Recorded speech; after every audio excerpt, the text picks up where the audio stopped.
నమస్తే. మన మహాభారత కథా ధారావాహికకు స్వాగతం. పూర్వం వ్యాస మహర్షి తన మనస్సులో మహాభారతం అనే గొప్ప గ్రంథాన్ని రచించారు. కాని అంత పెద్ద కథను ఎలా రాయాలో ఆయనకు తెలియలేదు. ఆయన బ్రహ్మదేవుణ్ణి ప్రార్థించగా బ్రహ్మ ఇలా అన్నారు: దీనిని రాయగల జ్ఞానం ఒక్క గణపతికి మాత్రమే ఉంది, ఆయననడుగు. వ్యాసుడు గణపతిని ఆహ్వానించారు. గణపతి రాయడానికి ఒప్పుకున్నారు. కాని ఒక కఠినమైన షరతు పెట్టారు: నా కలం ఆగకూడదు, మీరు ఎక్కడా ఆపకుండా చెబుతూనే ఉండాలి అని అన్నారు. వ్యాసుడు కూడా తెలివైనవాడే. ఆయన ఒప్పుకుంటూ తన సొంత షరతు పెట్టారు. సరే, కాని నేను చెప్పి ప్రతి మాట దాని అర్థం పూర్తిగా తెలుసుకున్న తర్వాతే మీరు రాయాలి.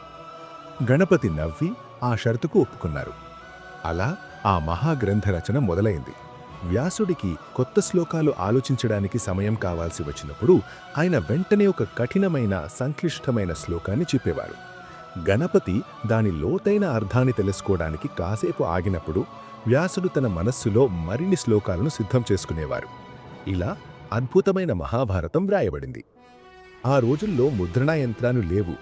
వ్యాసుడు ఈ గ్రంథాన్ని తన కుమారుడు శుకుడికి, ఆ తర్వాత వైశంపాయనుడు వంటి శిష్యులకు నేర్పించారు. నైమిషారణ్యంలో సూతుడు వంటి గొప్ప కథకుల ద్వారా ఇది ప్రజలకు చేరింది. ఈ మహాకావ్యం హస్తినాపుర చరిత్రకు, కౌరవ పాండవుల మధ్య వైరం మరియు ధర్మసూత్రాలకు పునాది వేసింది.